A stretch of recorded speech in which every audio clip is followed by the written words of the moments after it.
এখানে আসলেই মনে পড়ে যায় আবেদ আলীর কথা। তিনি দীর্ঘদিন ধরে এ ঘাটের মাঝি ছিলেন।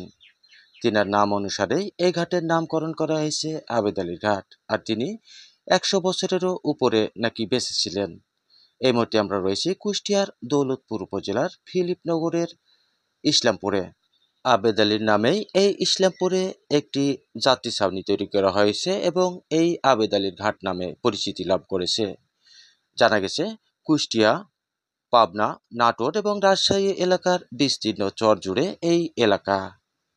আর এই সৌন্দর্য দেখে আপনি মুগ্ধ না হয়ে থাকবেন না। দেখছেন এখানে রয়েছে এই যে নদী এবং বেশ কিছু নৌকা। অবশ্য বর্ষাকালে এখানে পানি থাকে এবং এই সব নৌকাগুলো বিভিন্ন অঞ্চলে যায়।